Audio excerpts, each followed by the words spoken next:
Hey, so welcome back. This is day 15 of my 30-day engagement. Yes, 15. So, what does that mean? We are halfway through the 30 days. My name is Sean Aaron, he, him, his, and welcome to day 15. So, if you've been rocking with me since day one, I want to say thank you. If this is your first time joining me, I want to say welcome. If you haven't had the opportunity to check out the first 14 days, be sure to go check those out and check out the playlist of all the other days within this series. And so today's question is, how do you define masculinity?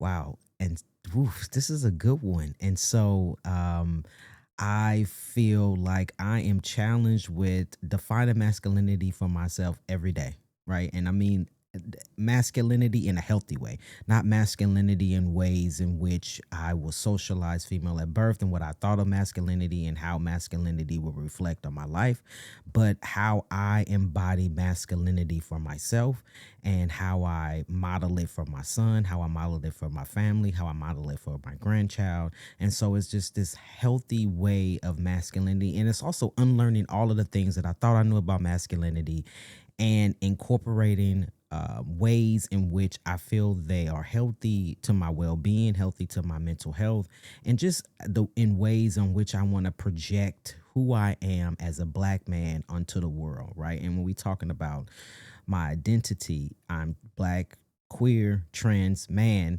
but right when I walk into doors, folks don't know who I am. They just see this handsome.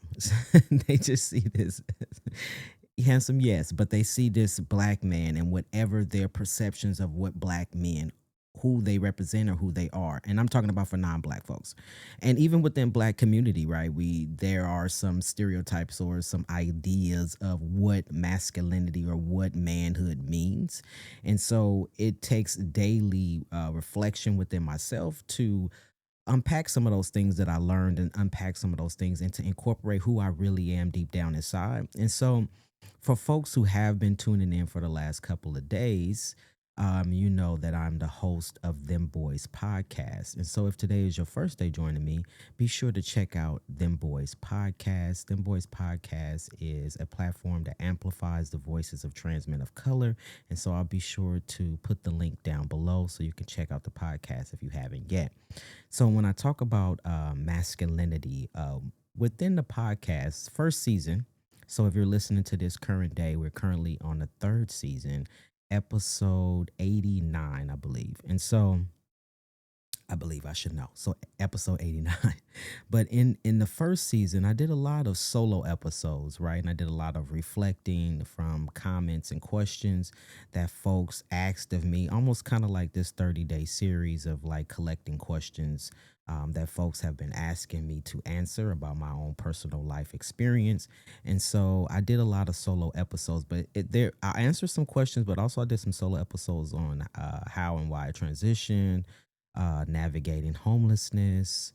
I talked about transitioning at work, masculinity, also about being a parent. I talked about a lot of things within the first season, within my solo episodes. But this particular episode coincides with what we're talking about today. And that is episode number 5, which is transforming masculinity. And so within that episode, I talked a lot about masculinity, what it meant to me. I kind of did like a history of what masculinity meant to be and how I've upheld it to certain points in my life. And then how, as I transition and how I have become exposed to different members in the community and different folks who embody masculinity in different variations within themselves, I learned to shift my ideas of how I was conditioned to believe masculinity to be. And I also began to shift in the ways that I represented masculinity within my own self and my own being.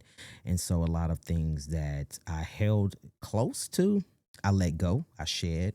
And it wasn't easy, right? You know, when you learn something and it's a learned behavior, it takes a while to change that perception of how you feel something should be into actually integrated into your life. And so that's where therapy comes in. And so I talk about therapy a lot. And so therapy has helped me on my journey to being a better me. And so this is just one of the things that I've also worked on at therapy, was just this idea of masculinity and what that meant to me and how I wanted to navigate in the world as being 100 authentic as myself. And so, being authentic is a daily choice for me, daily. And so that means showing up 100% authentic in who I am. And that comes with being my masculinity, right? And so this episode 5 of Them Boys Podcast, I kind of want to plug in a couple of minutes so you can hear some of my thoughts at that time on masculinity. And so go ahead and check that out. And then after this plays, I'll come back with a little reflection of how I perceive masculinity today, current day. So check it out. Father growing up. My father was absent. He was in and out of prison. And so he was non existent in my life. And so what I learned about masculinity was what I picked up from church, the men in the church, and what I picked up from my uncles. So I always assumed masculinity meant that I had to be the breadwinner. I had to take care of my family. I had to be strong. I had to be fearless. I had to know how to fix things and work things out.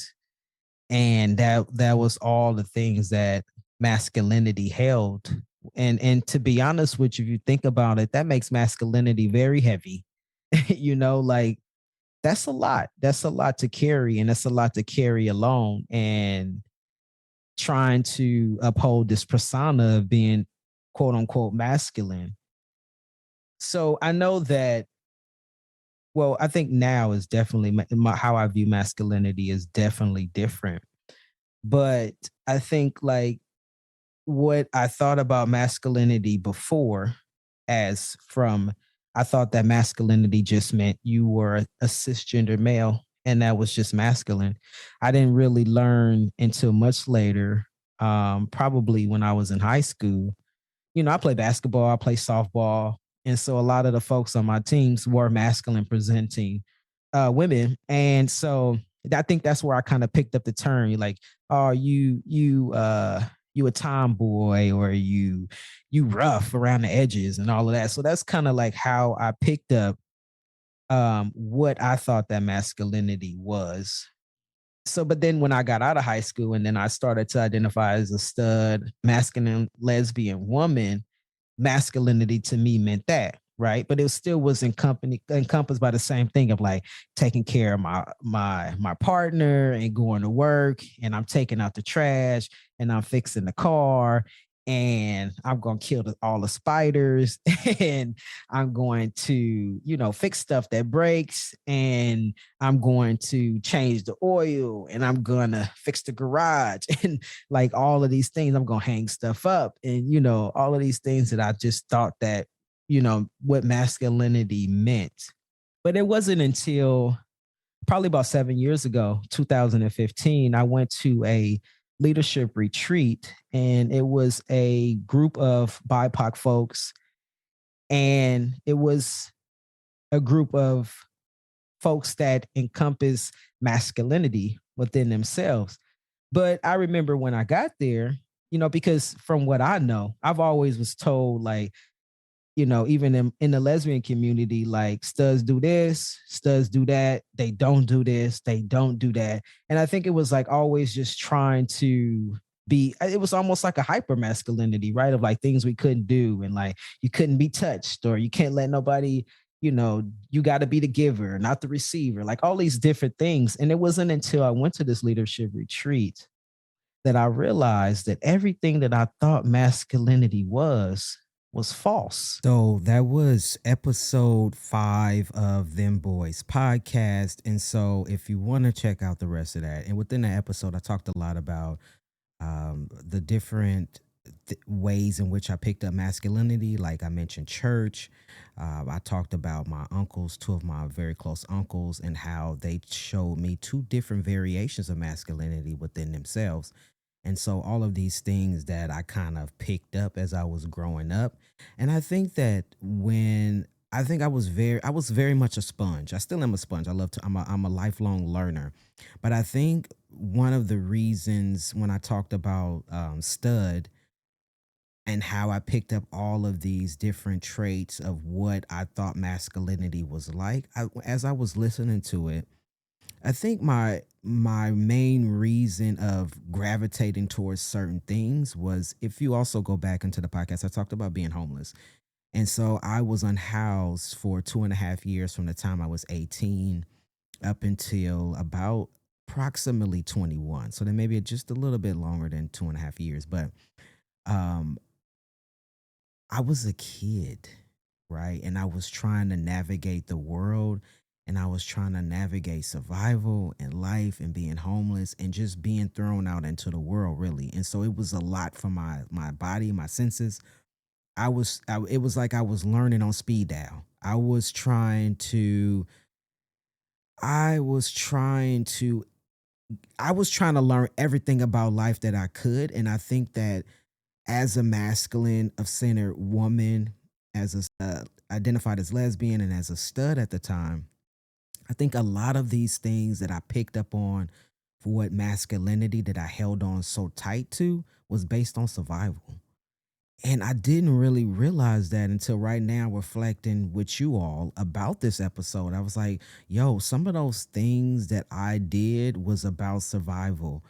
And I held on to those things because a lot of those things helped me to survive, right? I had to learn how to do these things that folks think of masculine, like change my tire or change my own oil or fix stuff, right? Because I was on my own. So a lot of these things I had to learn and learn very, very quickly because it was a method to my survival. And I really did not make that connection. And so I guess, I held on even after being homeless and then getting into relationships. I held on to all of these things because that helped me survive the previous situation. And so instead of and this is one of the things that I talk about even in therapy today of like I had to really learn and be coached out of survival mode. And it's a blessing and it's a privilege because right now in my life I'm not in survival mode. I'm in my thriving phase of life. And I never thought that I had made it out to survive. I had been in survival mode for so long that I thought I was still in it until my therapist had to say, "Yo, Sean, you're not in that no more." So a lot of those things that you needed and a lot of those skills that you needed to survive, you can shed those things. You don't need those anymore because you are in a different phase in your life. And so to know that I held on to those things because those things that I knew that help me survive in one sense, I thought I needed to carry them on and to help me survive in another sense. And when I didn't need that. And so being able to let some of that stuff go has been liberating for me. And just like and even when and so let's think about masculinity and manhood and all of being a man and like all of these different nuances of masculinity.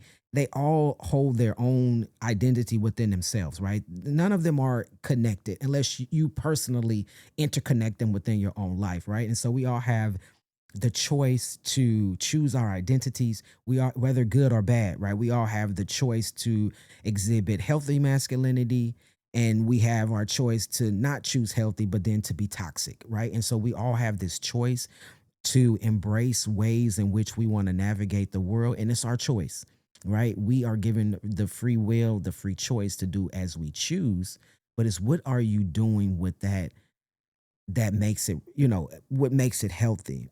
And so when I think about masculinity today and how I exhibit it, I think of it, like some of the previous days I talked about joy, rest, care, community. And right, these are ways in which I incorporate into my own masculinity, right? And even being able now, I know a lot of trans men talk about when they started testosterone for folks who choose to medically transition that they lost their ability to tap into their emotions. So, like to cry. And I hadn't really realized that until I had conversations with other folks. They're like, yo, I had kind of lost that too. But I think, and I used to cry a lot. And I talk about it in my homelessness episode of like, and I cried a lot. I cried a lot. I didn't even know how I even had any more tears left because I cried so much. I cried more than I actually was able to take in libation into my body. So I don't know what I was crying, right? They could just have been dry tears. I don't know. But I was crying all the time. But then I realized when I was talking to other trans men, like, yo, like when I started testosterone, I did lose that ability to cry and I didn't know. And so that's also a part of my journey of learning like what masculinity means to me. And so now today I cry at the drop of a dime. I cry. I was just thinking about this and thinking about this reflection for today was I cry all the time. I even cry with cartoons. I love the Disney film, the Disney movie Encanto, and I cry all the time. Every time I cry all the time. It's always at that one part, like towards the end, where the abuela and Maribel went to the water, and the grandmother was reflecting on her past and why she had been so harsh on Maribel, and it was just that realization of I've been wrong all of this time, and just admitting that and being open to admitting that to your grandchild, and like the grandmother was the key to everything falling apart, and she was the key to unlocking everything being put together. And so that part always make me cry because I wish that parents would take accountability for the harm that they have caused within their family. Anyway, that's a whole nother day, whole nother topic. But just saying, like, being able to embrace the fact that, yo, I can cry, and I am in touch with those emotions even within my masculine body, my masculine being, my masculine representation. And when I think about leadership, masculine and leadership, I think about showing up, and showing up for folks and their different variations of masculinity, right? Even with the podcast, right? Of different folks, different forms of masculinity, different variations of it, but we all showing up to share our story and showing our story in healthy ways, right? So, masculinity for me means embodying every piece of my body, every piece of my inner self that equals me, and not leaving no parts out. And so, for instance, one of the things that I do now is every other week I go get a manicure and pedicure. And at first, that was very, very hard for me to do because I was like, ain't no other men in this beauty salon, and I mean, excuse me, in this nail shop. Nobody else is doing it. And then I had to realize, who give a shit if ain't nobody else doing it? I need to take care of my feet. If you own your feet all day and you don't take care of your feet, that's your issue, not mine. It has nothing to do with masculinity, but it has to do a lot with self care. And so it took me a very long time though to go in there and sit down and to realize that I deserve to be in there regardless of my representation of and who I was. And so as I've gone over the last year, and I made this promise to myself, it was about probably about a year or so, about a year and a half ago. So I've been going consistently every other week for a year and a half now because I realized that was a part of my healthy masculinity, of how I wanted to take care of myself and my body, and I could care less who was looking because it's my money, and if ain't nobody paying for it, then I could do what the hell I want, right? And so I realized, and so then it got to a point where it was one day when I had looked at a post on Instagram. I can't remember what the post was. All I remember about this post was there was a man in the video, and he had his toenails painted, and he was a father, and he was interacting with his child. And I was like, I don't know if he was trans identified or not. I don't know anything about that. I just know it was this cis assumed man, masculine man. I don't know if he was trans or not. I don't know his identity at all. I'm just going based on face value and what I saw and what I observed. And he had his toenails painted black. And I was like, that's different. I wonder if I can navigate that. And so I was like, the next time I go to the nail shop, I'm gonna get my toenails painted back. Now I didn't do it the next time because I was so damn nervous that I didn't do it. But I did it the second time I had went back.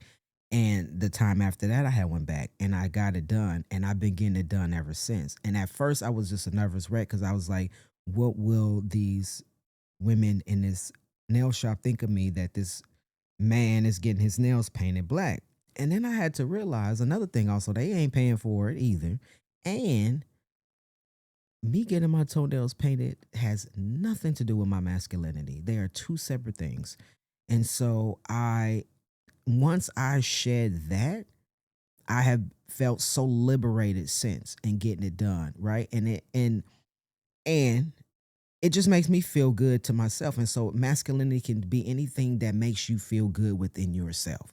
And that's just it, right? And I feel like I talk about, and it's so binary, right? Of like masculine. What is that? Then we all embody feminine and masculine within our inner being. And so it's like, what is this? It can be anything that you put a title on. It could be anything that you want it to be. You have the control over who you are and how you're represented in this world. No one else can do that for you. Only you can do that for you. And once you understand that, is so liberating. And so I invite you to do those things that you want to do that maybe folks say that it's not masculine enough. Who cares, right? It's you, it's your body, it's your life. At the end of the day, I always think of it like this. At the end of the day, when we leave this world, this physical body, we're not taking any of that stuff with us. You know what I mean? Like, those thoughts, we if you believe in that, you're going somewhere else, or you're going to a different uh dimension, or whatever it is that you believe. Once we physically leave this body, all of the things, I feel like all of the things that you have, that you carried and made so heavy in your life, they ain't going with you. So you might as well drop all that off and be liberated, and to live and to move in masculinity the ways that are beneficial to you in your life, your peace, your joy, and your happiness. So I would like to hear from you. What are some things that help you to define masculinity? How do you define masculinity? Are you living with healthy masculinity? Is it toxic masculinity? Who are you seeing in your life that's exhibiting either or? And how do you interpret that into your own life? I would also like to know, like, were there any things about masculinity prior to your transition, if you chose to medically transition, that was told to you that you found out later that was not true? And so I would love to hear from you. Drop down in the comments about masculinity. Let's talk about it. And so, once again, my name is Sean Aaron, he, him, his. This has been day 15 of my 30-day reflection series. We are halfway there. Hold on with me. Keep rocking with me. We got 15 more days to go, and I'll see you the next day. Take care.